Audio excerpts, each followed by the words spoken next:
मनुष्य की इच्छा निश्चय रूप से पूरी होती है। जब इस प्रकार से भगवान ने नारद से कहा कि ये जो प्राणी, ये सत्यनारायण का व्रत जो भी करेगा वो नाना प्रकार के कष्टों से मुक्त होकर के अंत में वैकुंठ की गति प्राप्त करेगा। तो नारद ने भगवान से प्रश्न किया कि हे प्रभु, एक कलयुग में कोई प्राणी अस्थिर नहीं है,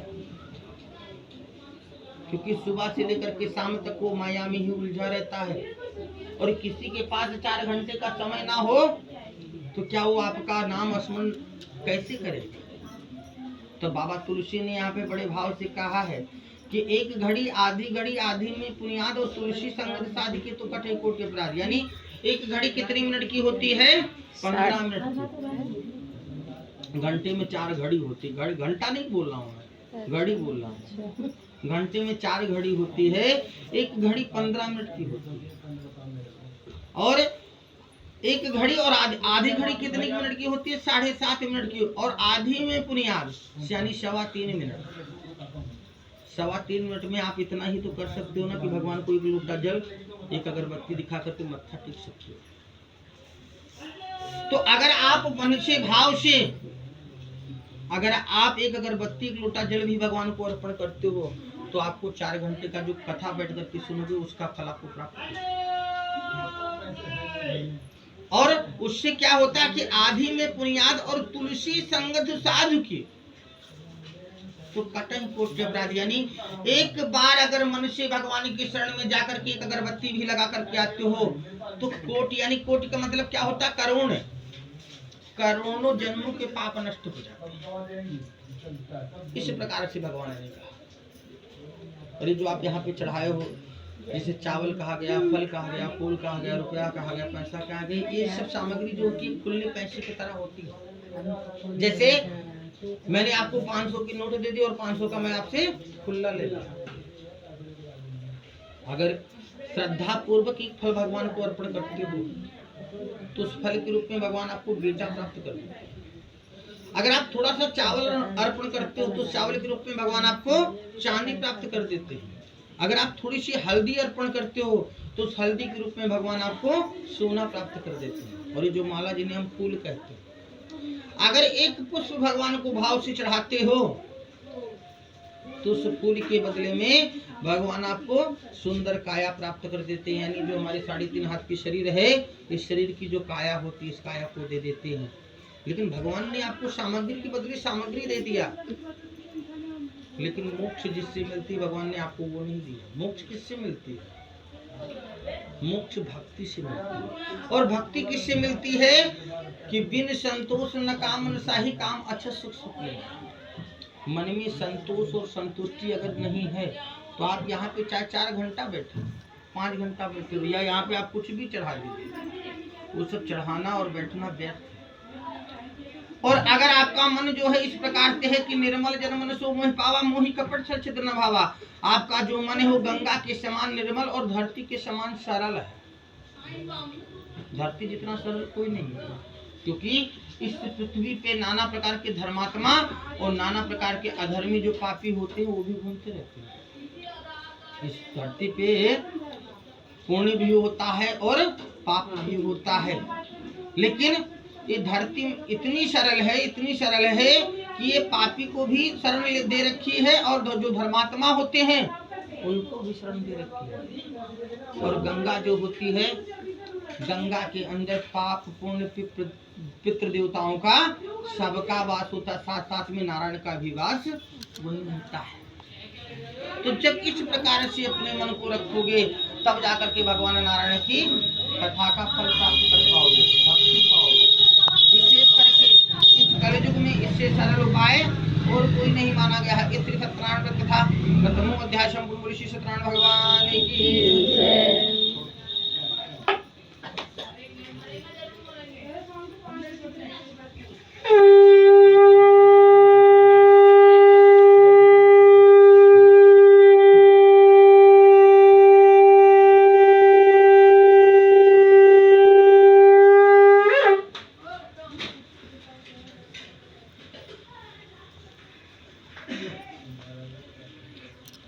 सूत जी कहते कि हे ऋषियों, मैं और कथा कहता हूँ सुनो। एक काशीपुरी नाम की नगरी थी। वो नगर यहाँ पे कितने लोग काशी विश्वनाथ गए हुए? जो काशी विश्वनाथ बाबा काशी विश्वनाथ हैं, वहाँ पे कौन कौन लोग गया हुआ है? यहाँ पे कितने लोग, कोई गया है नहीं गया? आप गई है ना? तो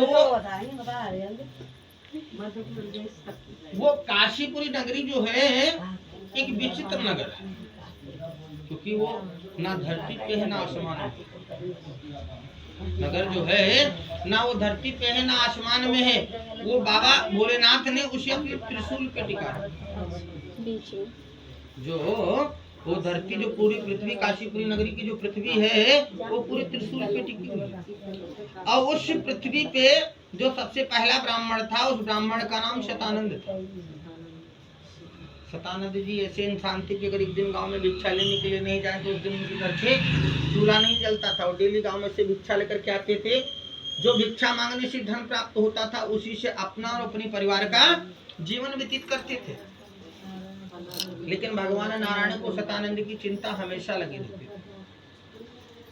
आप लोग हमें ये बताओ कि शतानंद ना कोई यज्ञ करता था, ना कोई पूजा करता था, ना कोई पाठ करता था, यहाँ तक वो भगवान का स्मरण भी नहीं करता था। फिर भी भगवान को शतानंद की चिंता क्यों लगी रहती थी? इसका कारण क्या है? इसका कारण ये है कि जब शतानंद जी गांव में से भिक्षा लेकर के आते थे और अपने घर में भोग बनवाते थे, तो सबसे पहले ही रसोई में जाकर के हर भोग में तुलसी की पत्ती डालते। और शास्त्र ये कहता है, क्योंकि भगवान ने वृंदा राक्षसी को वरदान दे रखा है कि मैं मात्र तुलसी की पत्ती डालने से भोग को स्वीकार कर लेता। तुलसी पत्ती डाल भोग भगवान का भोग लगाने के लिए कोई आडंबर रचने की जरूरत नहीं है, कोई मंत्र बोलने की आवश्यकता नहीं है। अगर आप अपने ही भोग में तुलसी की पत्ती डाल करके उस भोग को ग्रहण करते हो तो समझो डेली भगवान का आप जूठा प्रसाद ग्रहण करते हो। तो शतानंद जी क्या करते थे कि डेली हर भोग में जो उन्हें भगवान के द्वारा प्राप्त होता था उस भोग में वो डेली तुलसी की पत्ती डाल देते। तो भगवान विष्णु के घर पे डेली भोजन किया करते।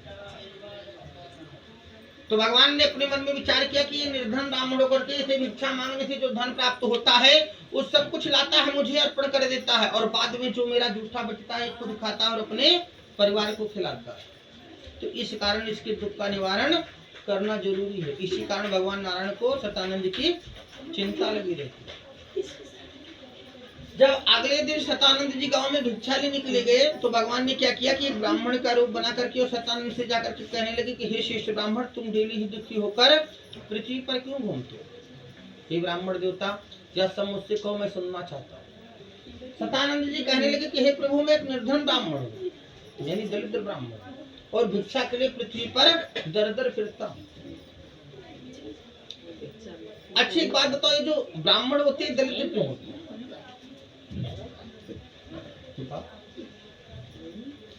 ब्राह्मण जो होते हैं ये घर घर भिक्षा लेने क्यों जाते हैं? ब्राह्मण को श्राप लगा था कृष्ण जी। किसका? कृष्ण जी उन्होंने नहीं दिया था। कृष्ण जी कहीं से आकाशवाणी से आए थे? उन्होंने नहीं दिया था। नहीं, तंदूर उनके वो खा लिए थे। नहीं, वो तो आपने, वो तो एक अलग, वो तो द्वापर की आप बता रहे हैं। त्रेता में भगवान ने जब दशरथ की मृत्यु हुई, जब दशरथ की मृत्यु हुई है तो भगवान राम को जब पता लगा कि पिताजी की मृत्यु हो गई है तो उनके पिंड दान करने के लिए राम और लक्ष्मण सामग्री लेने के लिए गए। राम और लक्ष्मण सामग्री लेने के लिए गए थे। तो सामग्री लाते लाते जो समय था पिंडदान का, वो मुहूर्त जो था वो निकला जा रहा था। इस कारण से माता सीता ने उसी गंगा के तट पे रेत का जो पिंड होता है, बालू जो होता है, उसका पिंड बना करके और दशरथ जी को दे दिया। और उसकी गवाही कौन थे? ब्राह्मण, गौ और ये जो कुत्ता होता है, ये तीन लोग होते थे। लेकिन छोटे हो गए थे। जब भगवान वापस आए लौट करके तो सीता जी ने कहा कि मैंने पिंड दान कर दिया। भगवान को यकीन नहीं हुआ। उन्होंने कहा मुझे प्रमाण दिए कि आपने पिंड दान कैसे किया। जब ब्राह्मण से पूछा गया तो ब्राह्मण मुकर गया। ब्राह्मण कहने लगा मैंने नहीं देखा। गौ माता भी बोल दी कि मैंने नहीं देखा। नहीं देखा, और कुत्ता जो बैठा था वो भी वहां से हट गया। तो सीता जी क्रोध में आकर के तीनों को श्राप दे, कहने लगी, गौ को श्राप क्या मिला कि आज के बाद तुम घर घर का जूठा खाओगे। पहले गाय जो होती थी वो जूठा नहीं खाती थी, क्योंकि गाय जो है वो साक्षात शक्ति की अवतार है, माँ गौरी के अवतार है कि माता गौरी, और पृथ्वी भी गौ हुई मानी गई। तो और ब्राह्मण को क्या किया गया कि तुम हमेशा दलित रहो, और कुत्ते को कहा गया तुम गली गली घूम घूम के सबका जूठा तोड़ते खाओगे, नाना प्रकार की गंदगी। तो ये श्राप लगा हुआ ब्राह्मण की, चाहे कितना भी वो हजारों 2000 10,000 50,000 डेली कमाता है, लेकिन उसको जब तक 4 घर का इकट्ठा नहीं मिलता है, ये श्राप लगा हुआ है। ठीक उसी प्रकार से सतानंद जी जो थे वो एक दलित ब्राह्मण थे, तो कहने लगे कि मैं भिक्षा के लिए पृथ्वी पर दर दर फिरता हूँ, हे नाथ अगर आप इसे छुटकारा पाने का कोई उपाय जानते हो तो कृपा करके मुझे भी बताओ। नारायण कहने लगे कि हे शेष ब्राह्मण, सत्यनारायण भगवान मनवांछित फल देने वाले हैं, इसलिए तुम उनका पूजन करो, जिसके करने से मनुष्य धरती पर नाना प्रकार के सुख को भुगते हुए अंत में मोक्ष को प्राप्त होता है। सतानंद को व्रत का सारा विधान बतला करके बूढ़े ब्राह्मण का रूप धारण करने वाले भगवान नारायण जो थे वो वहां से अंतर ध्यान हो। अब सतानंद जी चारों तरफ देखने लगे कि बाबा हमारे सामने खड़े होकर के बातें कर रहे थे, तो बाबा कहाँ चले, और जब चारों तरफ देखे बाबा कहीं नहीं दिखाई दिए तो सतानंद के मन में दृढ़ विश्वास पैदा हो गया। उन्होंने अपने मन में विचार किया कि ये कोई साधारण मानव और मनुष्य आकर के मुझसे बात नहीं कर रहा था, ये कोई शक्ति आई थी कि जो मुझे पूजा का विधान बतला करके और अंतर ध्यान हो। तो सतानंद जी वहीं से चुपचाप अपने घर वापस गए, और पूरी रात सतानंद को नींद नहीं आई। नींद किस लिए नहीं आई? सतानंद जी पूरी रात यही बात सोचते रहे कि जब हमारे घर में खाने पीने के लिए कुछ नहीं, किसी दिन खाता हूँ किसी दिन भूखी सोना पड़ता है, तो मैं कैसे भगवान की सामग्री लेकर के आऊंगा और मैं कैसे भगवान का व्रत पूरा करूंगा। लेकिन शास्त्र ये कहता है कि भगवान के घर में देर है पर अंधेर नहीं है, वो भूखा उठाता तो जरूर है लेकिन सुलाता नहीं है, को भी नहीं, चाहे वो धर्मात्मा हो या पापी। सुबह से लेकर के शाम तक जो धर्मात्मा होते हैं उनको भी वो व्यवस्था करके देता है, और जो चोर होते हैं पापी होते हैं उनको भी वो व्यवस्था करके देता है, क्योंकि उसकी आदत है वो भूखा उठाएगा लेकिन सुलाएगा। पर बाबा तुलसी ने कहा है कि कलयुग केवल नाम आधारा, सुमिर सुमिर न रुतरहि पारा। इस कलिकाल में सबसे बड़ी पूजा भगवान की क्या है? आप नहाओ या न नहाओ, नहाए हो या नहीं नहाए, उससे कोई मतलब नहीं है। आप सोते जागते उठते बैठते जितना आप भगवान का स्मरण भजन कीर्तन कर सको, सबसे बड़ी पूजा केवल भगवान का स्मरण कीर्तन भजन ही है। इस कलिकाल में जितना सुमरण कर सको आप उतना करो।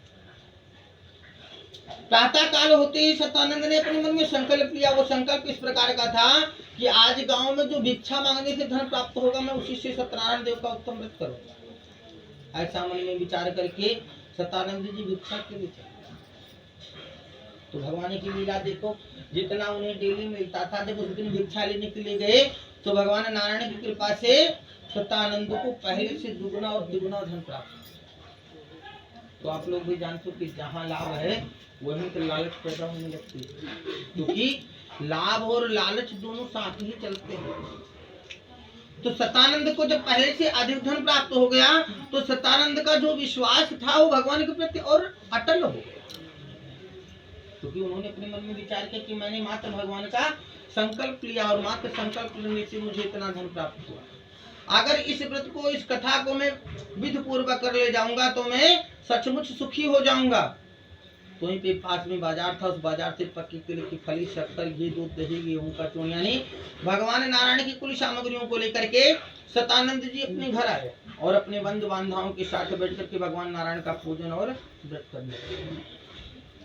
उस व्रत के प्रभाव से वो बूढ़ा आदमी सतानंद धन पुत्र राशि सबसे युक्त हुआ और नाना प्रकार के सुख को भोगने लगा।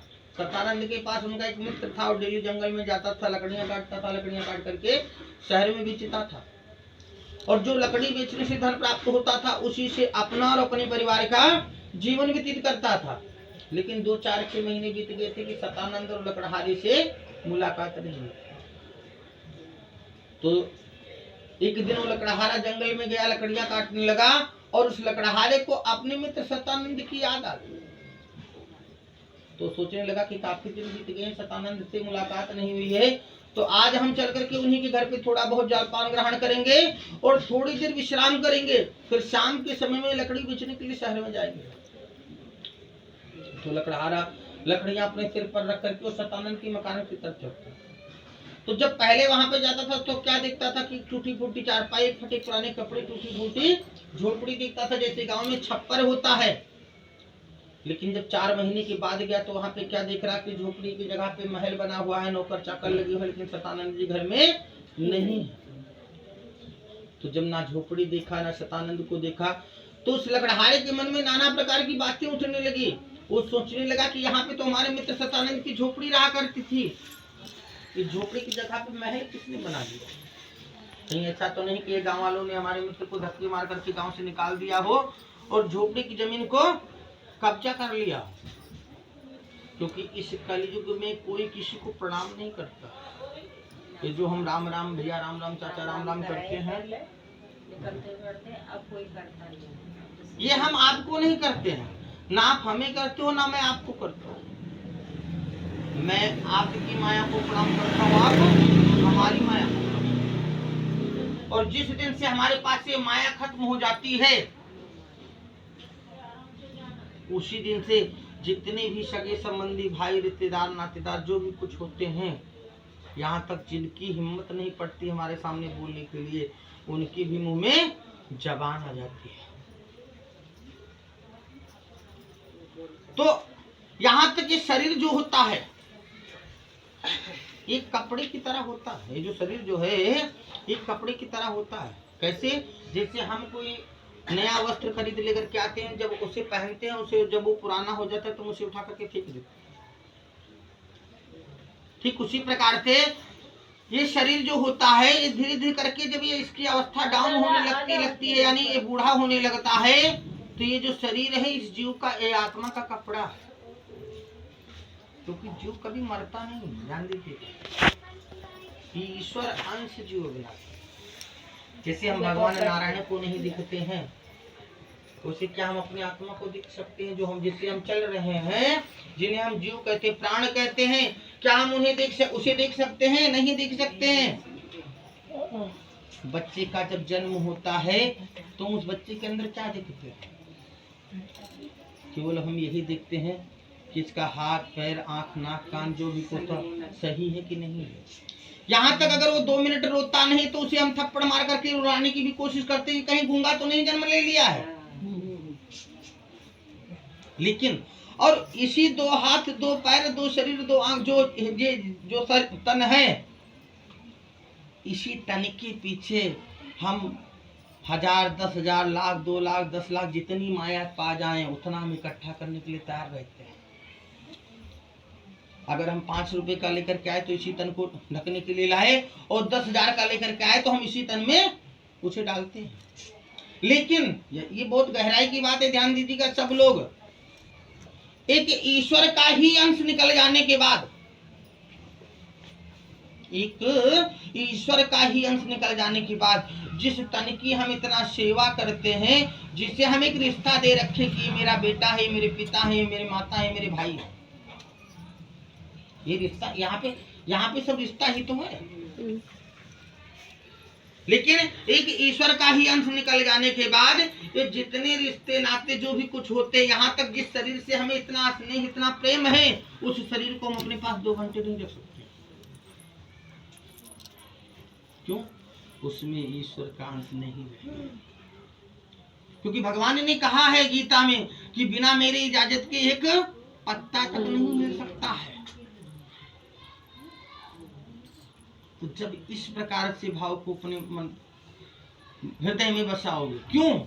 आप लोग गाना गाते हो कि न जाने किस बेश में बाबा मिल जाए भगवान जी। जब सबके अंदर एक दूसरे के प्रति ईश्वर अंश जीव अविनाशी, यानी सब में ईश्वर का वास है। यहाँ पे जितने लोग बैठे हैं सब भगवान है। मैं तो कहता हूँ ये जितने लोग बैठे हुए हैं सब ईश्वर ही हैं, क्योंकि भगवान तुलसी बाबा ने कहा है हर व्यापक सर्वत्र समाना प्रेम ते प्रकट हो तो मैं जाना। महाराज प्रहलाद का इतना अटूट प्रेम भगवान से हो गया था कि उन्होंने भगवान को खंभे में भी प्रकट कर लिया था। महाराज विदुर का प्रेम ऐसा हो गया कि उनके दुर्योधन के घर में वो जाकर के 56 भोग 36 व्यंजन त्याग दिए, लेकिन महाराज विदुर के घर में जाकर के केले के छिलके का साग खाया। जो केले का छिलका होता है वो महाराज की जो विदुरानी जो थी वो बूढ़ा निकाल करके बाहर फेंकती चली गई, और भगवान उस छिलके में बड़े प्रेम से खाए। क्यों? भगवान छिलका नहीं देख रहे थे, भगवान भाव की थी। क्योंकि ना हम भगवान को फल खिला सकते, ना हम भगवान को रुपया चढ़ा सकते, ना हम भगवान को धन दे सकते, ना हम दौलत दे सकते, क्योंकि उनका ही दिया हुआ हमारे पास सब कुछ है। अगर हम दे सकते हैं तो केवल एक ही चीज दे सकते हैं, वो क्या होता है बताइए? अगर हम दे सकते हैं तो केवल भाव, जो प्रेम होता है, उस प्रेम को हम भगवान को, क्योंकि भगवान ने कहा कि न जाने कौन से गुण पर दया निधि। तो जब वो गुण अपने अंदर उत्पन्न करोगे, उस भाव को महाराज प्रहलाद जैसे, विदुर जैसे, सुदामा जैसे अपने भाव को बनाओगे, तब जाकर के भगवान की भक्ति और नारायण की शरण प्राप्त होगा। इस प्रकार से लकड़हारा नाना प्रकार की बातें सोच करके और वहां से निराश होकर के वापस लौटने लगा। जब लेकिन उस दिन बृहस्पतिवार का दिन था, सतानंद जी गए थे बाजार से भगवान की सामग्री को लेने के लिए। वो सामग्री लेकर के दौड़े हुए चले आ रहे थे और ये लकड़हारा इधर से निराश होकर के वापस जा रहा। लेकिन जैसे रास्ते में सतानंद और लकड़हारी से मुलाकात हुई तो सतानंद ने अपने मित्र लकड़हारी को गली से लगाकर कहा कि मित्र भीतर चलो। और जब उसे ये पता लगा कि जो 4 मंजिल का मकान है ये हमारे मित्र सतानंद का ही है, तो उसकी भूख प्यास जो भी कुछ है सब गायब हो गई। ऐसा क्यों? हमारी सुख के गायब हो गई, तुम्हारी दुख के गायब हो गई।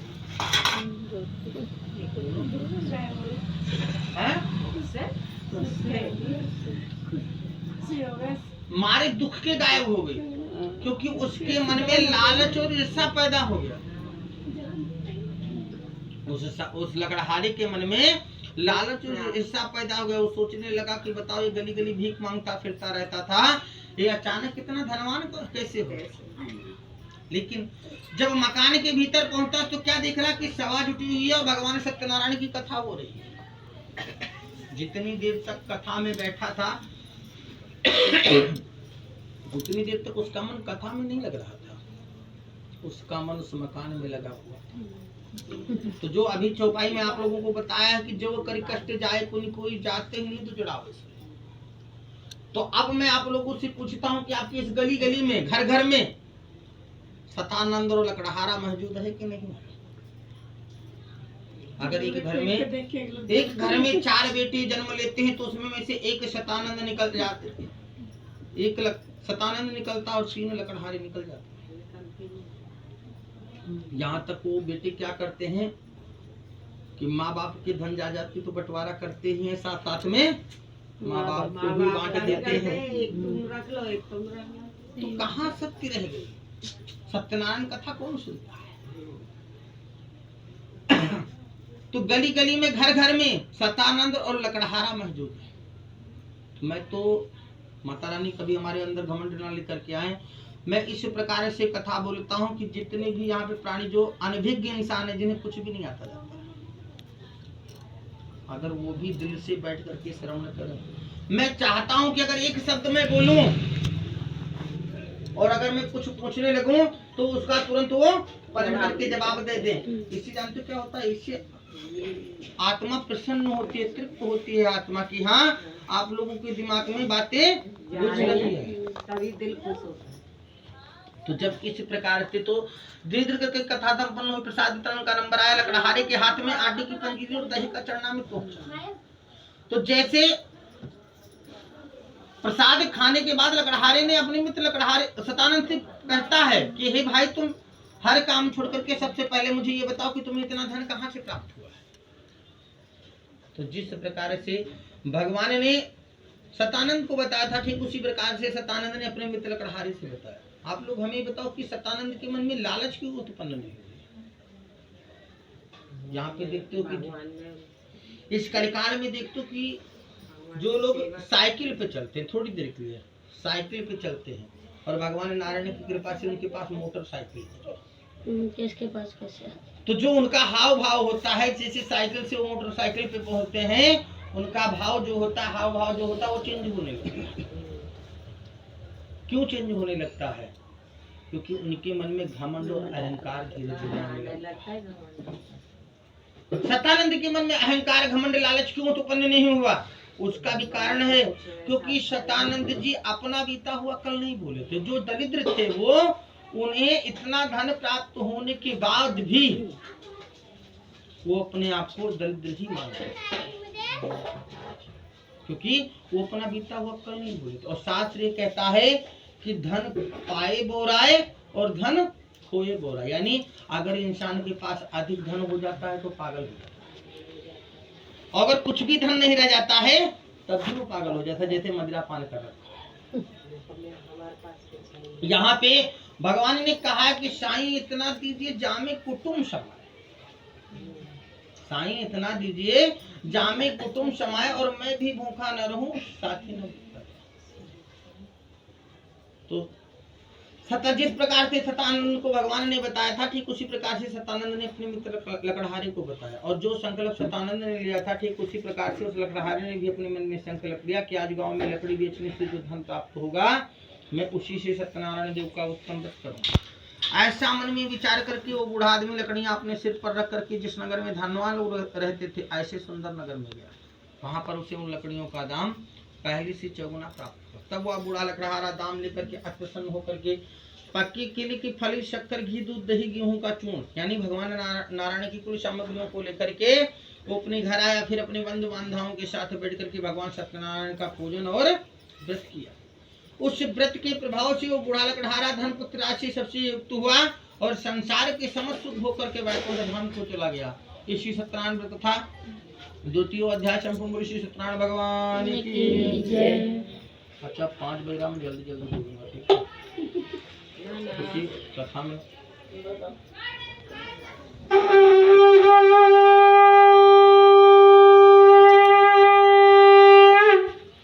जब आपकी बहू आ जाएगी ना तो आपको विस्तार से हल क्योंकि हमें मंदिर पे आरती भी करनी है। सूत जी कहने लगे कि हे ऋषियों, मैं एक और कथा कहता हूँ, सुनो। पहले समय में उल्कामुख नाम का एक बुद्धिमान राजा रहता था। वह शक्ति वक्ता और जितेंद्रिय था।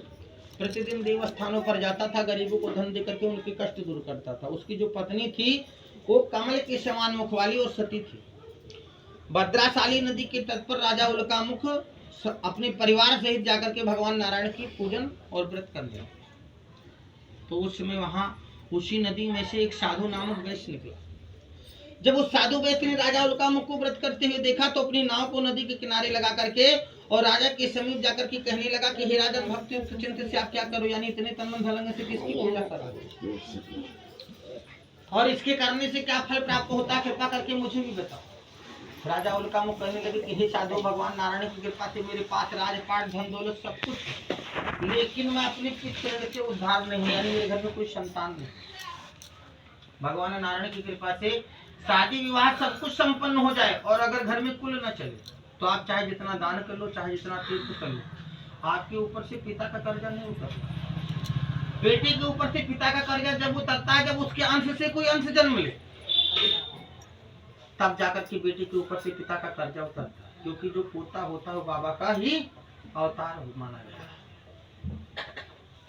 तो राजा उल्कामुख ने कहा कि इसीलिए एक महाशक्तिमान श्री सत्यनारायण भगवान का पूजन और व्रत कर रहा हूँ। अगर इस व्रत को मैं विधि पूर्वक कर ले जाऊंगा तो मेरे घर में संतान निश्चय होगी। राजा से सारा विधान जानने के बाद वो आनंद पूर्वक अपने घर गया। अपने घर जाकर के इस व्रत का समाचार उस साधु वैश्य ने अपनी पत्नी से पूछा। तो उसकी पत्नी जो थी वो प्रतिव्रता स्त्री थी, उसका धर्म कार्य में ज्यादा मन लगता था। तो उसने कहा कि भगवान नारायण की कृपा से मेरे पास किसी चीज की कमी नहीं है। अगर कमी है तो केवल एक संतान की कमी है। अगर इस व्रत को करने से मेरे घर का कुल चल सकता है तो इस व्रत को मैं अवश्य करूंगी। लेकिन वो जो साधु वैश्य था वो एक नंबर लालची और एक नंबर कंजूस था। उस साधु वैश्य को विश्वास के भगवान के ऊपर विश्वास नहीं था। तो उसने वहां पे जब उसकी पत्नी इस प्रकार कहने लगी तो साधु वैश्य ने वहां पे भगवान के सामने हाथ जोड़ करके मन्नत मांगी। किस प्रकार के कि हे प्रभु, इस व्रत को मैं अभी नहीं करूंगा, जब मेरे घर में कोई संतान हो जाएगी, चाहे वो बेटी हो या बेटा हो, तब इस व्रत को मैं करूंगा। साधु ने ऐसे वचन अपनी पत्नी लीलावती से। भगवान की लीला देखो, जब कुछ दिन बीत गए तो उसकी पत्नी जो लीलावती थी वो गर्भवती हो गई। और जब धीरे धीरे करके 10वां महीना पूरा होने को आया तो उसके घर में एक कन्या ने जन्म लिया। और वो जो कन्या थी वो इस तरह बढ़ने लगी जैसे चौथी का चंद्रमा अपनी कलाओं के द्वारा पूरे विश्व में फैलता है। ठीक उसी प्रकार से वो कन्या भी बढ़ने लगी। और उन्हीं कलाओं को देखते देखते उस कन्या का नाम कलावती रखा। तब लीलावती ने मीठे शब्दों में अपने पति से कहा कि जो आपने संकल्प लिया था कि मैं भगवान का व्रत करूंगा, अब आप उसे कर डालिए, क्योंकि भगवान ने आपकी मन्नत को पूर्ण कर दिया। साधु ने जवाब क्या दिया कि मैं कहीं भगतपुरी जा रहा हूँ, तो मैं नहीं करूंगा। जब मैं अपनी बेटी का विवाह कर लूंगा तब मैं कुछ करूंगा। तो आप लोग भी जानते हो कि लड़का भी 15 का रहता है और बेटी भी 15 की रहती है। लेकिन बेटी देखने में 17 और 18 की लगने लगती है, लड़का 15 का ही लगता है। तो हम लोग क्या कहते हैं, लड़कियां न जाने क्या खा करके जन्म लेती है कि लड़की की तरह बढ़ती है। हम अपने मन में गलत भावना उत्पन्न कर लेते हैं। हम नहीं सोचते कि जितनी बेटियां होती हैं इन बेटियों के ऊपर भगवान विष्णु का आशीर्वाद होता है। जैसे भगवान विष्णु की कलाएं पूरे विश्व में फैली हुई है, ठीक वही कला इन बेटियों के अंदर होती है। इन लड़कियों की एज की जरूरत नहीं होती है। जितनी जल्दी इनके अंदर वो कला फैल जाती है उतनी जल्दी दिखने में बड़ी दिखने लगती है। ये चाहे 10 साल की हो चाहे 15 साल की हो, इससे कोई मतलब नहीं। जितनी जल्दी इनके अंदर वो कला फैल जाएगी उतनी ही जल्दी दिखने में बड़ी दिखने लगती है। तो कलावती जो होती है वो धीरे धीरे करके बड़ी होगी। जब साधु ने अपनी पुत्री को बगीचे में घूमते हुए देखा तो अपने मन में विचार करने लगा कि मेरी बेटी जो है विवाह की योग्य हो चुकी है, तो क्यों ना इसका विवाह जल्द से जल्द कर दिया जाए। तो साधु ने तुरंत ही दूत को बुला करके कहा कि पुत्री के वास्ते कोई सुंदर वर देख करके लाओ। एक कंचनपुर नाम का नगर था। वो दूत लोग उस नगर में जाकर के वहां से एक और पुत्र को ले आए। जब साधु ने उस सुयोग्य लड़की को देखा तो अपने बंधु बांधवों के साथ कुंचित होकर के अपनी पुत्री का विवाह उस बड़े पुत्र के साथ कर दिया। लेकिन दुर्भाग्य की बात देखिए, विवाह के बाद भी भगवान के व्रत को करना भूल गए। तो भगवान क्रोधित हो गए और साधु को श्राप दिया। क्योंकि इंसान को जब तक ठोकर नहीं लगता है तब तक वो सुधरता नहीं। चाहे वो छोटा बच्चा हो चाहे वो बड़ा, लेकिन जब इंसान को ठोकर लग जाता है, जिस दिन तो ठोकर जिस रास्ते पे वो जा रहा है उसी रास्ते पे उसे ठोकर लग जाएगा, पलट करके वो रास्ता नहीं देखता। तो भगवान ने उस साधु वैश्य को श्राप दिया कि तुम्हें दारुण दुख प्राप्त होगा। भगवान ने भी उसे ठोकर दिया। और उस साधु वैश्य ने क्या किया कि विवाह के बाद अपने दामाद को भी अपने साथ लेकर के रतनसारपुर नाम का नगर था, उस नगर में चला गया व्यापार करने के लिए। और वहां के जो राजा थे उनका नाम चंद्रकेतु था। जब राजा चंद्रकेतु के नगर में वो साधु वैश्य व्यापार करने लगे तो भगवान ने क्या किया कि कुछ माया के चोर राजा के घर भी चोरी करने, और वो माया की चोर जाकर के राजा के घर में चोरी किए और राजा का धन ला करके कहाँ रख दिए, इन साधु वैश्य की नाव में। तो शास्त्र ये कहता है कि जिसका धन जाता है उसका धर्म सबसे पहले चला जाता है।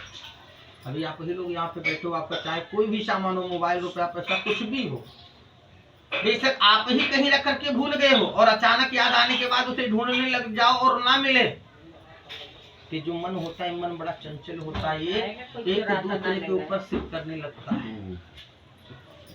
ठीक उसी प्रकार से उन सिपाहियों ने भी अपने मन में विचार किया कि जब राजा का धन साधु वैश्य की नाव में रखा हुआ तो इसका मतलब चोर भी यही दोनों हैं। ऐसी बातें सोच करके उन दोनों को बंदी बना करके राजा के समीप ले गए और राजा से प्रसन्नता पूर्वक कहने लगे कि हे राजन, ये चोर हम पकड़ कर लाए हैं, आप इन्हें जो भी सजा देना चाहते हो वो दे दो।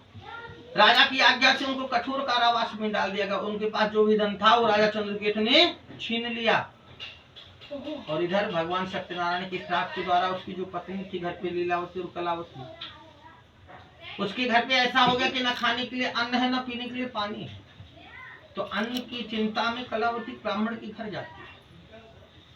जब ब्राह्मण के घर पहुंचती तो क्या दिखती है कि सभा जुटी हो, भगवान नारायण की कथा हो रही है। जितनी देर तक कथा हुई उतनी देर तक वो वहां पे चुपचाप बैठी थी। लेकिन अपने मन की बात हम आपसे छुपा सकते, आप हमसे छुपा सकते।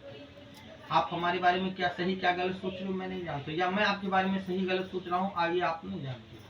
लेकिन इनसे कुछ नहीं छुपा, ये सब कुछ जानते हैं, अच्छा बुरा सब कुछ जानते हैं। और जो प्राणी अपना सुख दुख उठा करके सब कुछ इनके ऊपर निर्भर कर देता है, उसे चिंता की जरूरत नहीं होती है, उसकी चिंता ये खुद करने लगे। तो कलावती ने क्या किया, जिस कार्य के लिए वो गई थी वो वहां पे उठा करके सब कुछ अपना भगवान के ऊपर छोड़ दिया। तो जब कथा संपन्न हुई, प्रसाद वितरण का नंबर आया, तो नारायण की कृपा से कलावती को इतना ज्यादा प्रसाद प्राप्त हो गया कि उसे बोलने की वहां पे जरूरत ही नहीं पड़ी। जब प्रसाद लेकर के रात में अपने घर पहुंची तो उसकी माता लीलावती कहती कि हे बेटी इतनी सयानी हो गई है, इतनी रात रात घर से बाहर घूमेगी, तेरे मन में क्या है? तो कलावती कहती कि हे माता मेरे मन में कुछ भी नहीं, मैंने एक ब्राह्मण के घर में भगवान नारायण का व्रत होते देखा है, इसलिए प्रसाद लेने के चक्कर में मुझे रात हो गई। जैसे लीलावती सत्यनारायण का नाम सुनती उसे ऐसा झटका लगता कि जिससे किसी ने खींच के थप्पड़ मार दिया। उसे तुरंत अपने पति की मन्नत याद आ जाती है। सोचने लगती है कहीं भगवान विष्णु का ही प्रकोप हमारे घर के ऊपर तो नहीं लग गया, क्योंकि जो मेरे पति ने मन्नत मांगी थी कि मेरे घर में कोई संतान हो जाएगी तब मैं इस व्रत को करूंगा। ऐसी बातें सोच करके लीलावती हाथ जोड़ करके भगवान से क्षमा मांगती, कहती मुझसे या मेरे परिवार से जो भूल हुई हो उससे क्षमा कर दो। और अपने मन में एक संकल्प लेती हो। संकल्प इस प्रकार का होता है कि जो कार्य मेरे पति नहीं कर पाए हैं उस कार्य को मैं पूरा करूंगा। जैसे हम लोगों के घर में कोई संकट कोई विपदा आ जाता है तो हम एक से एक मंदिर एक एक शिवालय में कहीं भी जाकर के छोटी से छोटी और बड़ी से बड़ी मन्नत मांग करके चले आते हैं। और जब हमारा संकट टल जाता है तो हम उसी मन्नत को भूल जाते हैं। तो बाबा तुलसी ने यहाँ पे बड़े भाव से कहा है कि दुख में सुमिरन सब करे, सुख में करे न कोई, और जो सुख में सुमिरन करे तो दुख काहे का कोई। जो हमारे पास जब दुख आता है तो हम नाना प्रकार की चिंता, नाना प्रकार के स्मरण, नाना प्रकार के भगवान का नाम लेने लगते हैं, और ऐसा कोई देवी देवता नहीं बचता जिन्हें हम मनाते ना। चाहे 2 घंटा मनाना पड़े, चाहे 10 घंटा मनाना पड़े, सबको याद करने लगता है, सब याद आ जाते हैं। और जैसे हमारा संकट टल जाता है हम सब कुछ भूल जाते हैं। ठीक उसी प्रकार से लीलावती ने भगवान से क्षमा मांग करके और भगवान नारायण का पूजन उद्वृत किया। साथ में भगवान से वरदान भी मांगा कि मेरी पत्नी और दामाद जहाँ कहीं हो उन्हें शीघ्र मेरे पास भेज दो। भगवान विष्णु इस व्रत से संतुष्ट होकर के राजा चंद्रकेतु को स्वप्न में दर्शन देकर कहा कि हे राजन, जिन दोनों वैश्यों को तुमने बंदी बनाकर रखा वो निर्दोष है, उन्हें प्रार्थना ही छोड़ दो और उनका धन जो तुमने ग्रहण किया लौटा दो, नहीं तो मैं तुम्हारा धन पुत्र आज सब नष्ट कर दूंगा। राजा से ऐसे वचन कहा करके भगवान ने सब ध्यान प्रातः काल राजा चंद्रकेतु अपनी सभा में आकर के अपना स्वप्न सुनाया, फिर दोनों को कारागार से मुक्त करके अपने पास बुलाया। जैसे साधु वैसे राजा के समीप आकर के खड़े होते हैं, राजा चंद्रकेतु उनके पैरों में गिर करके क्षमा मांगते, कहते मुझसे बहुत बड़ी भूल हो गई, मैंने निर्दोष प्राणी को दंड दे दिया, इसलिए मुझे क्षमा कर। इतना कहने के बाद राजा चंद्रकेतु ने उन्हें नए नए वस्त्र भूषण पहनाए तथा जितना धन लिया था उससे दुगना और तिगुना धन देकर के आदर सहित विदा किया। दोनों वैश्यों ने अपने घर को चल दिया। इसी सत्यनारायण व्रत तथा तृतीय अध्याय संपूर्ण बोली श्री सत्यनारायण भगवान की।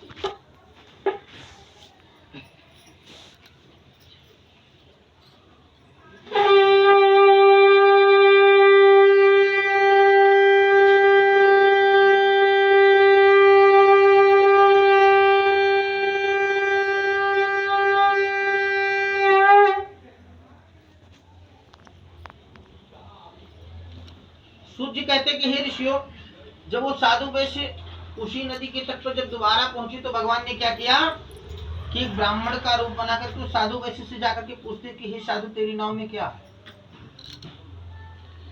तो अभिमानी वणिक जो था वो हंसता हुआ बोलता कि हे दंडी, आप क्यों पूछो तो क्या धैर्य की इच्छा है?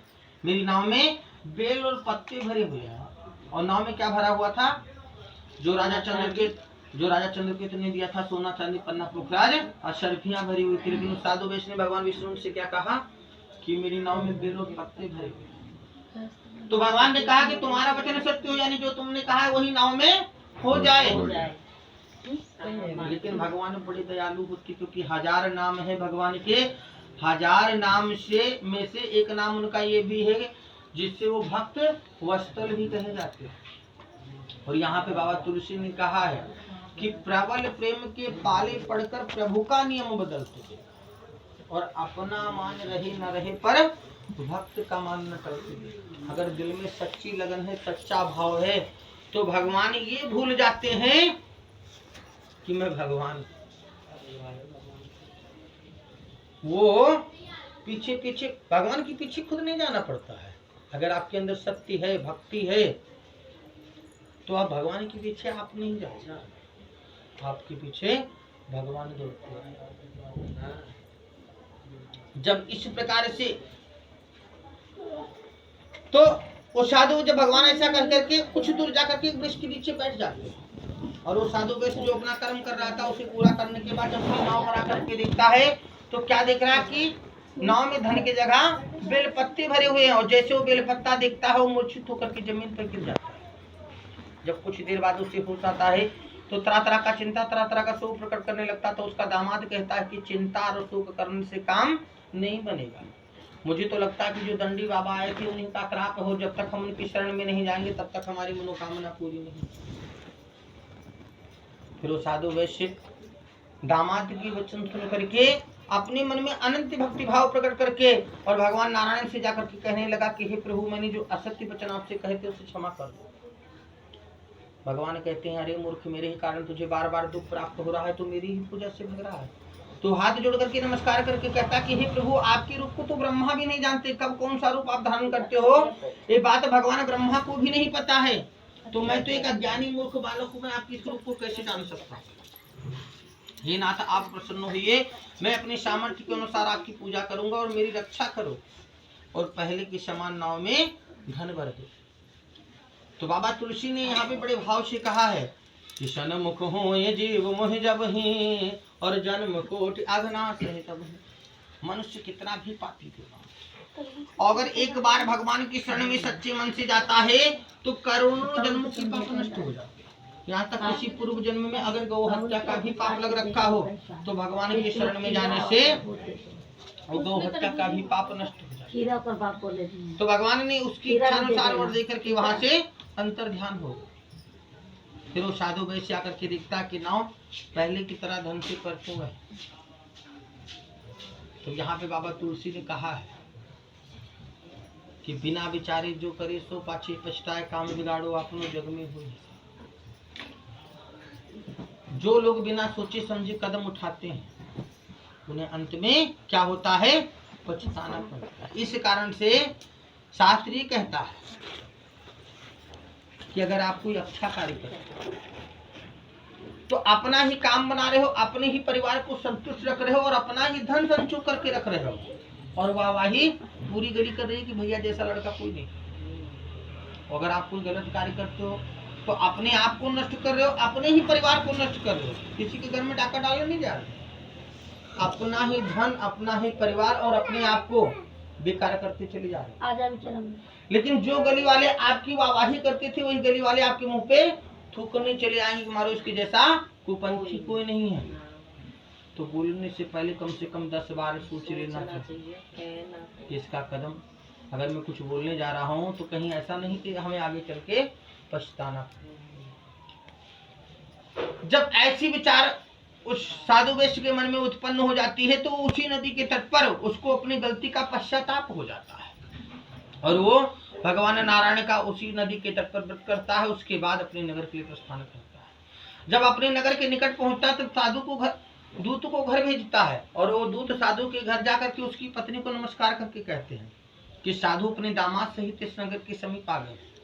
लीलावती और कलावती उस समय भगवान नारायण का पूजन और व्रत कर रही थी, तो लीलावती ने अपनी पुत्री कलावती से कहा कि हे बेटी, मैं अपने पति के पास जा रही हूँ और तुम इस कार्य को पूरा करके फिर चली आना। लेकिन कलावती ने इस कान से सुना और इस कान से निकाल दिया, यानी माता के वचनों को अनसुना कर दिया और प्रसाद छोड़ करके माता के पीछे दौड़ती हुई अपने पति के पास चली गई। तो जो कलावती ने प्रसाद नहीं लिया था, आटे की पंजीरी और दही का चरणामृत थे, उसके कारण भगवान विष्णु ने क्या किया कि उसके पति को नाव सहित पानी में डुबो दिया।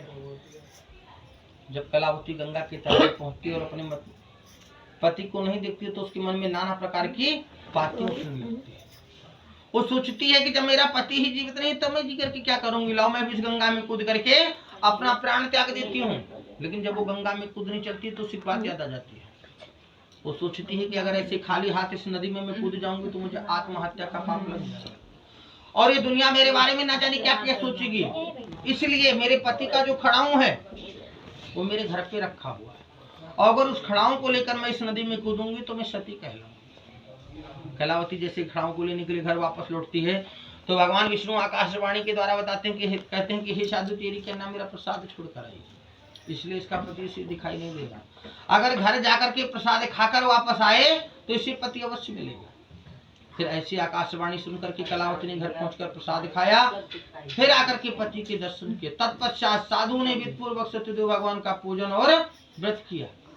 उस दिन से हर पूर्णमासी और मकर संक्रांति को भगवान नारायण का पूजन और व्रत करने लगा। फिर नाना प्रकार के सुख को भुगते अंत में मोक्ष भी प्राप्त हुआ। इस सत्यनारायण व्रत कथा चतुर्थो अध्याय संपूर्ण बोली श्री सत्यनारायण भगवान की जय। तसला मंगा लो, तसला तारे ना है जैसे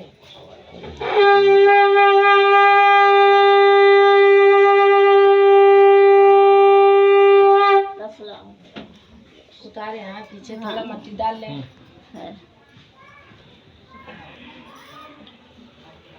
सूत जी कहते कि हे ऋषियों, मैं और कथा कहता हूँ। पहले समय में तुंगद नाम का राजा था। राजा तुंगद के 100 पुत्र थे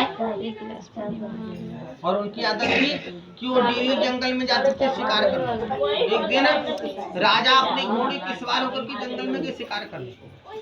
जब शिकार करते करते दोपहर का समय हो गया, राजा गर्मी से व्याकुल होने लगे तो एक वृक्ष के नीचे आकर के वो चुपचाप बैठ जाते हैं। जब राजा वृक्ष के नीचे बैठते हैं तो क्या देखते हैं कि कुछ ग्वाल बाल अपने बंधु बांधवों के साथ बैठ करके भगवान नारायण का पूजन और व्रत कर रहे हैं। तो जब राजा ग्वालों को पूजा करते हुए देखते हैं तो उनके मन में वहां पे घमंड आ जाता है, यानी अहंकार भर जाता है। वो सोचते हैं कि ये जो ग्वाल वाल है नीची जाति यानी छोटी जाति के लोग होते हैं, अगर मैं इनकी बराबरी इनके स्थान पे बैठ जाता हूँ तो मेरा अपमान हो जाएगा, क्योंकि ये ग्वाले हैं, मैं एक राजा हूँ। ऐसी बातें सोच करके राजा तुंगध्वज वहां से 10 कदम दूरी पे जाकर के और अपने घोड़े पे सवार होकर के बैठ जाते हैं। तो जब धीरे धीरे करके कथा संपन्न होती है, प्रसाद वितरण का नंबर आता है, ग्वाल वाले देखते कि हमारे समीप हमारे ही गांव के राजा बैठे हुए, तो अपने मन में विचार करते हैं कि सबसे पहला नंबर ही हमारे गांव के राजा हैं और दूसरा नंबर राजा भगवान का रूप होता है। तो जो सबसे पहला दोनों है आटे की पंजीरी और दही का चरणामृत, वो राजा तुंगध्वज को दिया जाए। जब राजा तुंगध्वज के पास आटे की पंजीरी और दही का चरणामृत पहुंचता है तो राजा के मन में फिर से वही बात दोहरा जाती है कि तो नीची जात का प्रसाद है, मैं कैसे खा सकता हूँ। राजा उस प्रसाद को त्याग करके अपने सुंदर नगर में चले आते हैं। तो जब अपने नगर में पहुंचते तो क्या देखते हैं कि जो उनके 100 पुत्र थे और उनका जो राजपाट था, वो पुत्र एक एक करके मरने लगते हैं और राजपाट धीरे धीरे करके नष्ट होने लगता है। ये सब देख करके राजा तुंगध्वज अपने पूर्वजों को बुला करके कहते कि अपने ज्योतिष विद्या के द्वारा देख करके बताओ कि मेरे घर में क्या हो रहा है।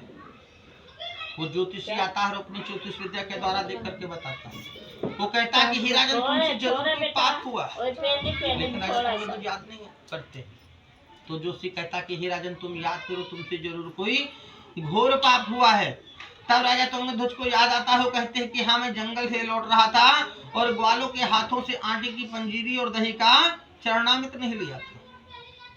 तो ज्योतिषी राजा तुंगध्वज को समझाता है, कहता है कि हे राजन, जिस भोग में जिस प्रसाद में तुलसी की पत्ती पड़ जाए वो किसी जाति का नहीं रह जाता, वो सब जाति के खाने लायक हो जाता है, चाहे वो हिंदू हो या मुस्लिम हो या सिख हो या ईसाई हो। क्योंकि भगवान ने वृंदा को वरदान दे रखा है कि मैं मात्र तुलसी की पत्ती ही डालने से भोग को स्वीकार कर लेता हूँ।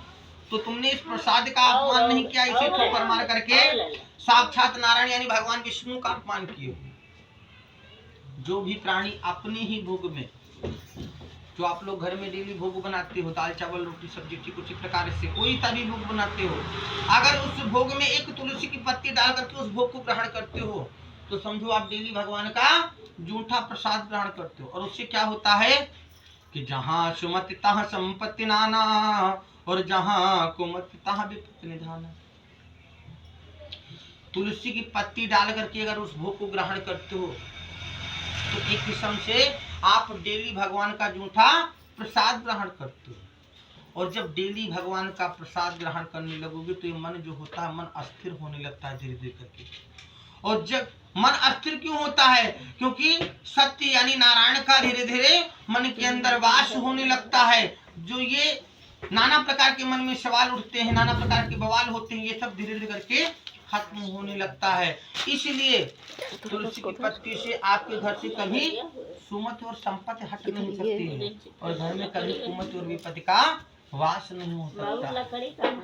जब इस प्रकार से वो जोशी राजा तुंगध्वज को समझाता है तो राजा तुंगध्वज हाथ जोड़ करके उस जोशी पैरों में गिर करके क्षमा मांगते हैं। कहते हैं मुझसे बहुत बड़ी भूल हो गई, मुझे इसका निवारण बताओ कि सब शांत कैसे होगा। तो जोशी कहता है कि हे राजन, पश्चाताप से बढ़कर के कोई सजा नहीं होती है। अगर मनुष्य से कोई भूल हो जाए और उस भूल का प्रायश्चित कर ले तो मात्र प्रायश्चित करने से ही ज्यादा पाप नष्ट हो जाता है। तो हे राजन, तुम अपने इस भूल का प्रायश्चित करो, तुम अपने इस भूल का प्रायश्चित करो। तो राजा कहते कि हे प्रभु, मुझे तो प्रायश्चित करना भी नहीं आता, मैं किस प्रकार से प्रायश्चित करूं? तो जोशी कहता है जो तुम्हें राजा होने का घमंड है, इस घमंड को निकाल करके बाहर भी पानी दे दो। क्योंकि भगवान के दरवाजे में राजा और रंग नहीं देखा जाता, उनके जो पुजारी होते वो सब बराबर होते हैं। और जिस जगह पे तुमने प्रसाद का अपमान किया है उन्हीं ग्वालों के समीप जाकर के भगवान नारायण का पूजन और व्रत करो और मन में भक्ति भाव रख करके भगवान का प्रसाद ग्रहण करो तो सत्यदेव की कृपा से सब कुछ पहले जैसा ही हो जाएगा। फिर राजा तुंगध्वज उसी वर्ग वृक्ष के नीचे जाकर के और ग्वालों के समीप बैठ करके भगवान नारायण का पूजन और व्रत करते हैं और अपने मन में भक्ति भाव उत्पन्न करके भगवान का प्रसाद ग्रहण करते हैं। तो धीरे धीरे करके सब कुछ पहले जैसा ही हो जाता है। फिर दीर्घ काल तक यानी बहुत दिनों तक सुख को भोगते हुए अंत में मोक्ष की गति को प्राप्त करते हैं। जो मनुष्य इस परम दुर्लभ व्रत को करेगा भगवान की कृपा से उसे धन धान्य की प्राप्ति होगी। निर्धन धनी और बंधी बंधन से मुक्त होकर निर्भय हो जाता है। संतानहीनों को संतान की प्राप्ति होती है तथा सब मनोरथ पूर्ण होकर के अंत में वैकुंठ धाम को जाता है। जिन्होंने पहले इस व्रत को किया अब उनके अगले जन्म की कथा कहता हूँ। अभी आप लोगों ने सबसे पहले सतानंद की कथा सुनी और सतानंद जी द्वापर में सुदामा के नाम से विख्यात हुए, जिन्होंने कृष्ण के सखा बन करके नाना प्रकार के सुख को भोगते हुए अंत में मोक्ष की गति को प्राप्त किया है। जो उल्कामुख नाम का राजा था जिसने भद्राशाली नदी के तट पर पुत्र की इच्छा के लिए भगवान नारायण का पूजन और व्रत किया था, वो अगले जन्म में महाराज दशरथ के नाम से विख्यात हुआ, जिसके घर में भगवान ने राम का अवतार लेकर के उनका पुत्र बन करके उनका उद्धार किया और उनके कुल का उद्धार किया, नाना प्रकार के सुख को भोगते हुए अंत में मोक्ष की प्राप्त किया। जो साधु नामक वैश्य था वो अगले जन्म में मोरध्वज बन करके अपने पुत्र को आरे से चीर करके और भगवान विष्णु को भेंट दे दिया और वो भी बहुत दिनों तक सुख को भोगते हुए अंत में मोक्ष गति को प्राप्त किया है। जो महाराज तुंगध्वज थे वो अगले जन्म में केमठ के नाम से विख्यात हुए, जिन्होंने त्रेता में जाकर के भगवान राम के पैरों को धुल करके उनका चरणामृति करके अपना उद्धार किया और अपने कुल का उद्धार किया और नाना प्रकार के सुख को भोगते हुए अंत में मोक्ष गति को प्राप्त किया। इति सतानंद कथा पंचमो अध्याय संपूर्ण गुरु श्री सत्यनारायण भगवान की जय।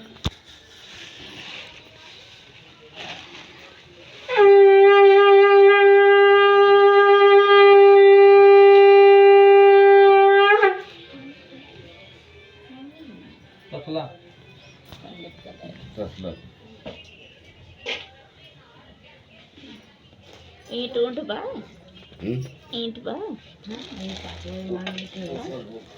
भैया पीछे ईंट लाओ। ये आटा अलग चटाई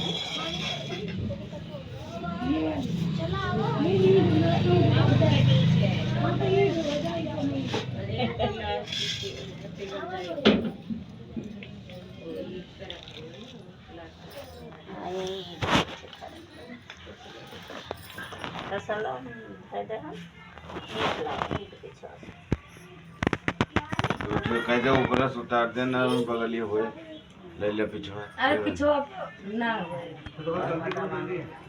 अजी करके फिर उतार देना जल्दी से ना मैं ऊपर हुए कमर में कैसे ऊपर से उतार दे क्यों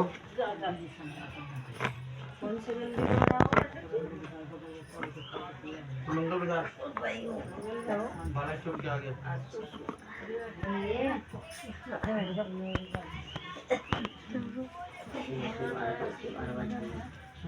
दुर्गा माता मंदिर है।